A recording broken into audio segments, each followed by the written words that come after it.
अस्सलामुअलैकुम दोस्तों, मैं हूं मोहम्मद उस्मान और आप देख रहे हैं देसी रिएक्शन। उम्मीद करता हूं सब खैरियत से होंगे, खुश होंगे और मुस्कुराते होंगे। तो दोस्तों, आज की वीडियो का हम रिएक्शन लेकर आए हैं। वीडियो का टाइटल आपको बता देते हैं, Indian VS Indonesian buses. India buses में क्या फ़र्क है और इंडोनेशियन बसेज में क्या फ़र्क है। तो दोस्तों, वीडियो का टाइटल है मिरिस 5 परबिदान बस इंडिया डैंजान बस इंडोनेशिया। तो दोस्तों, वीडियो को स्टार्ट करते हैं।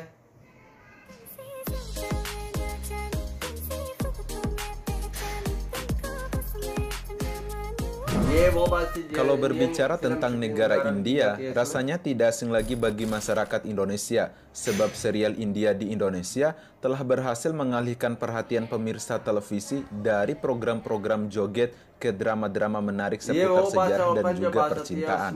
Negara India adalah sebuah negara di Asia dengan jumlah penduduk terbanyak kedua di dunia, dengan populasi lebih dari 1 miliar jiwa. Negara yang masuk sebagai salah satu negara dengan penduduk terpadat di dunia ini memiliki transportasi umum bus yang perlu kita ulas sedikit. Dan oleh karenanya, pada kesempatan kali ini kita akan bahas inilah 5 perbedaan bus Indonesia dengan bus India. Oh ya guys, bagi teman-teman yang belum subscribe, silahkan di-subscribe di bawah dan jangan lupa juga untuk nyalain loncengnya agar tidak ketinggalan video terbaru dari kami. Topik 5 number.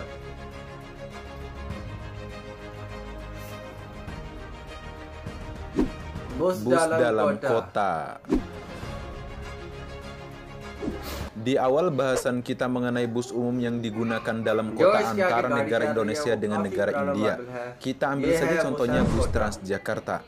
Bus Transjakarta saat ini sudah banyak menghadirkan bus-bus premium seperti Mercedes-Benz, Scania, dan Volvo dengan jahitan bodi karya anak bangsa seperti karoseri Laksana Ungaran Semarang, Jawa Tengah.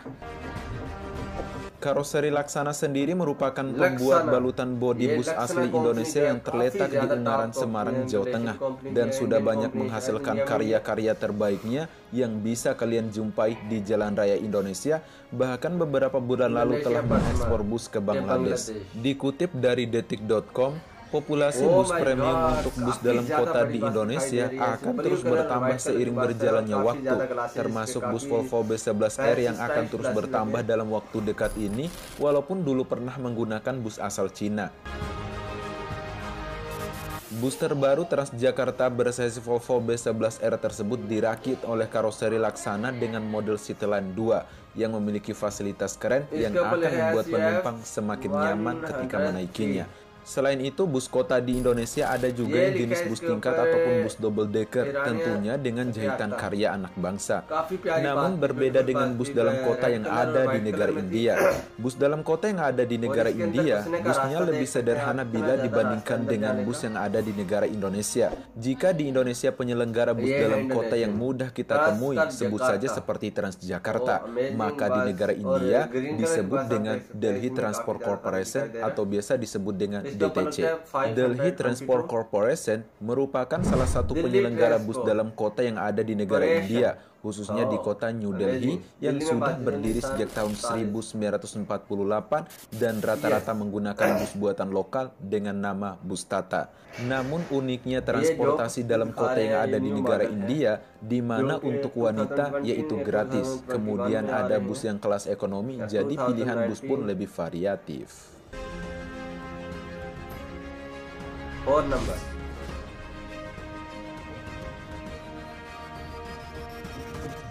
Kapasitas penumpang. Oh, amazing. Selanjutnya adalah kapasitas penumpangnya. Pengguna jasa bus di Indonesia yang umum kita jumpai, yaitu penumpangnya menyesuaikan kursi yang tersedia pada bus itu sendiri. Kalau bus antar kota antar provinsi di Indonesia, rata-rata menggunakan kursi 22, sehingga kursinya pun menyesuaikan ruangan yang ada.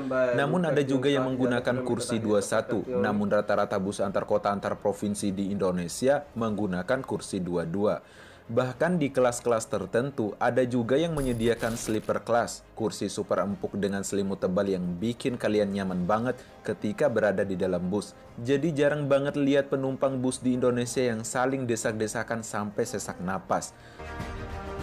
Berbeda dengan negara India, India merupakan negara terbesar ke-7 di dunia dengan luas yang mencapai kurang lebih 3.287.263 km persegi. India juga merupakan salah satu negara terpadat di dunia. Dilansir dari nationfast.net, India merupakan negara terpadat kedua di dunia setelah Tiongkok dengan jumlah penduduk lebih dari 1,2 miliar jiwa. Dilansir dari bombastis.com, desak-desakan dan rebutan naik bus di India merupakan hal yang wajar yang sering kalian lihat di India. Maka jangan heran, negara terpadat ini ada juga bus yang mengangkut penumpangnya lebih dari kapasitas busnya. Number 3, Tata. Balutan bodi bus dan mesin. India dan Indonesia memang masing-masing memiliki karoseri lokal dalam pembuatan balutan bodi busnya. Namun bedanya, sejauh ini Indonesia masih impor series bus luar negeri seperti Mercedes-Benz, Scania, Volvo, Hino, dan lain-lain. Sedangkan India sudah bisa memproduksi mesin bus sendiri dengan merek Tata, walaupun dengan spesifikasi yang tergolong biasa saja, namun nyaman digunakan. Pembuat balutan bodi atau yang lebih dikenal dengan karoseri, hasil produknya harus memenuhi persyaratan ataupun regulasi-regulasi yang telah ditentukan oleh Kementerian Perhubungan masing-masing negara.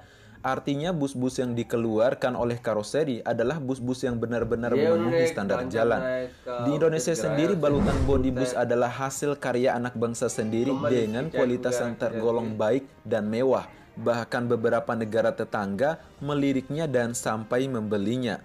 Adapun karoseri ternama di Indonesia seperti karoseri Adiputro, karoseri Laksana, karoseri Tentrem, karoseri Morodadi Prima, dan lain sebagainya. Begitu juga di India, di mana balutan bodi busnya rata-rata dibuat oleh karoseri lokal negara mereka sendiri. Namun bedanya, mereka lebih banyak menggunakan mesin buatan mereka sendiri yang bernama Tata, terutama bus jarak pendek, atau kalau di Indonesia sering disebut dengan bus antar kota dalam provinsi.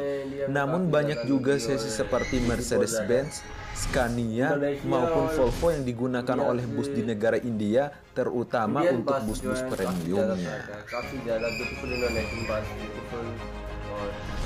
Number 2 पर है pengemudi atau supir.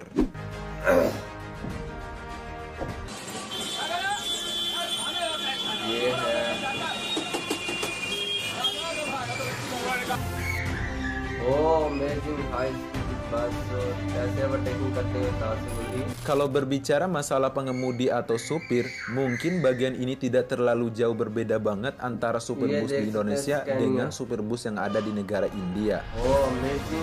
Kalau banternya bus di Indonesia masih nyaman-nyaman aja bagi penumpang, malah tidak sedikit juga yang suka menaiki bus banter. Sebab di Indonesia terkenal cepat namun sampai tujuan tepat waktu dan selamat sampai tujuan. Sebut saja seperti Pak Bero dari perusahaan otobus Haryanto, MR Gaplex, kemudian Cak Padi Eka yang kini dikabarkan pindah ke perusahaan otobus Sudiro Tunggajaya atau STJ, dan lain sebagainya. Akan tetapi tidak sedikit juga supir bus yang tidak seutuhnya mengutamakan kecepatan, tapi keselamatan dan kenyamanan penumpangnya. Maka tidak heran para penumpang dalam bus merasa nyaman dan berasa lagi duduk di sofa yang sangat empuk banget. Lain lagi ceritanya dengan supir bus yang ada di negara India yang terkenal agak kasar, agresif dalam mengemudi bus, apalagi di saat jam mepet dalam kemacetan. Pokoknya berasa lagi senam jantung banget dan kalah-kalah banternya bus yang berasal dari Jawa Timuran. Namun tidak sedikit juga supir bus yang ada di negara India yang mengutamakan keselamatan dan kenyamanan penumpangnya.